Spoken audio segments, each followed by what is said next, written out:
Hello, second grade. Are you ready for your spring week 12 art lesson? Before we begin, you're going to need pencil, some graph paper, and if you do not have any graph paper, you can print one out at that website there. If you don't have any graph paper at all, you can still do this project. We're just using graph paper to help us with measurements. And then you'll need coloring supplies. So your second grade expedition information has been that you've been working with the sustainability of life then and now. In particular, you've been talking about powerful pollinators and we've been looking into sustaining their lives. Our connection from art to your expedition is that we have been learning how to draw lots of different types of flowers and butterflies for the creation of a butterfly garden. Today we are going to work on plotting out where our butterfly garden will be, and then we'll make an actual an illustration of our garden next. Our learning targets. I can look for easy to draw shapes to begin my planning, and I can plan out my butterfly garden. Now, in the design process, art is part of empathize. Empathizing means that you're making a close or a personal connection to your subject being pollinators. So we've been learning how to draw them.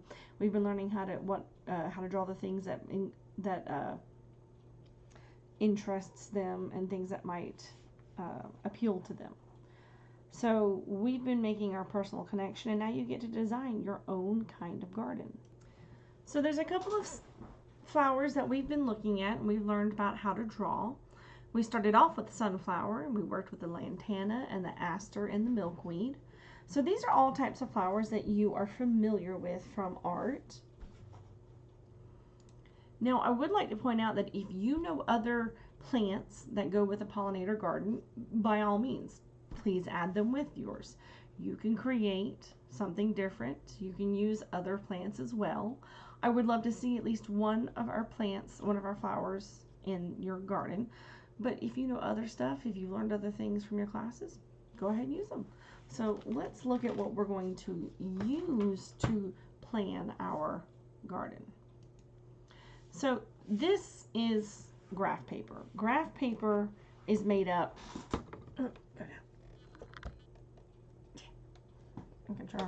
There we go. Graph paper is made up of lots and lots of little squares. And since they're all evenly measured out, we know that if we make something that is going to be, I don't know, 1, 2, 3, 4, 5 boxes, then 1, 2, 3, 4, 5 boxes. If we keep making them 5 by 5, you could make things be even and the same size. So that's one of the reasons why we're going to use graph paper first, because you want to plot out. Let's say that we're going to pretend that like this is your backyard. That because this is your backyard, you need to know exactly how far you would be able to go, where things would be, or how much space you want something to do.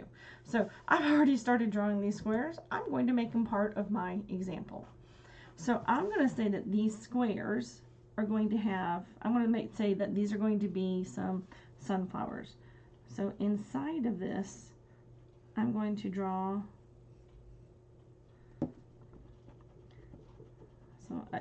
just one sunflower, so that I know that's a sunflower, but I didn't like that. There we go. That's more like a sunflower.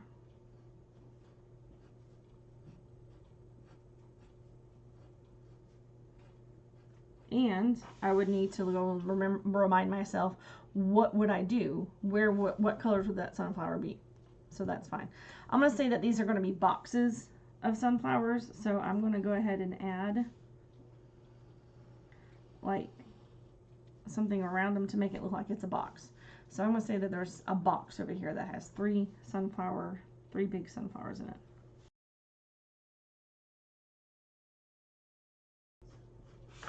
Alright, so since I said that that's going to be like a box that has some flowers in front of it, I'm going to say that this is going to be a path. 1, 2, 3. 1, 2, 3. I'm going to say that this is going to become a path. And I'm going to make a path that comes down. And then I'm going to try and follow these lines. So I'll make this is a path. This is going to be, again, I'm trying to stay as close to these lines as I can. 1, 2, 3. Yes, I could probably be using a ruler. But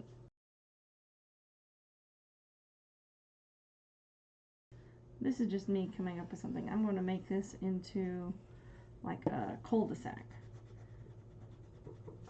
And I'm going to put like a pond at this end.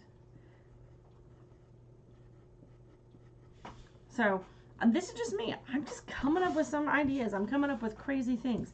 I'm going to put some bushes and I'm going to make them go all the way along the edge, and they are 1, 2, 3, 4 boxes high.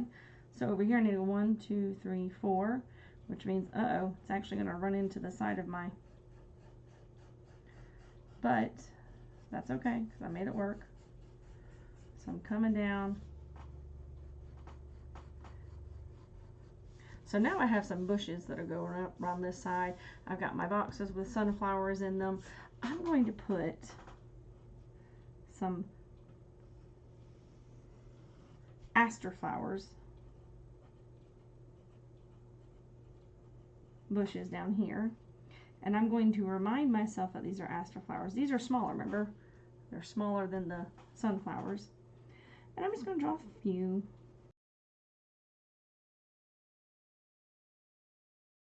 So this is going to be like a little area where the aster flowers are.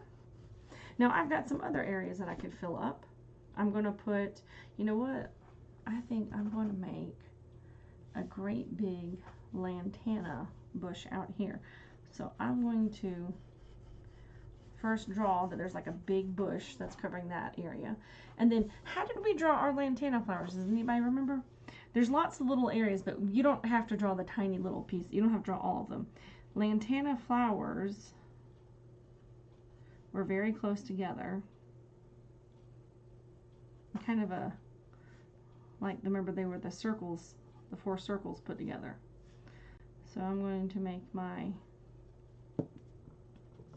kind of example. I'm going to draw some more.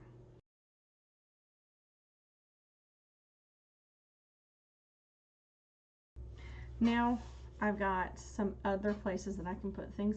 So I think I'm going to draw, let's say that this is going to be, it's going to be a little confusing, but I'm going to put that this is, and I'm going to write oak tree. So I put a tree in that corner, and that means that I could put something else otherwise. I'm going to put some of our milkweed, which was kind of the hardest one to draw.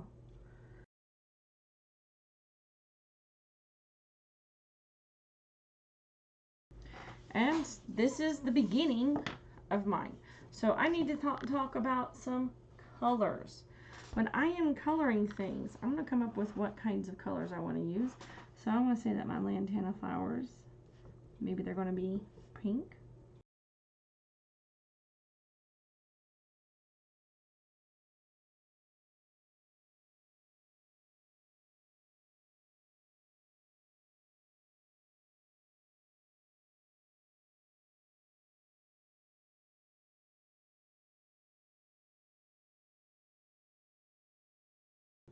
And of course, you need to color more. I don't want this video to be 30 minutes long. And we'll have time. If you don't end up coloring it, it's okay. But I do want to talk to you before you go about the greens. You do not want your green grass to be the same color green as your bushes. So what I would do is I would find a light green color and make that your grass and fill in any places where your grass is. See how I'm not going into the tree or into the bush? And then for things like the tops of the trees and the bushes, make sure that they're a different color green. That way it stands out. Then you've got other parts, like I need to color in my water, because I said I was making a pond. Please don't color sloppy like I have. This is not good. And the next thing I need to figure out is what am I going to do for this path? I want to make this a dirt road. Is it going to be a brick road? What do you want to make? So you've got plenty of time today. Focus on planning where you want yours to be, then drawing it. If you don't end up coloring it, it's okay. You don't have to get all the way done with it. We'll have time later too. So work on planning it, then if you can work on coloring.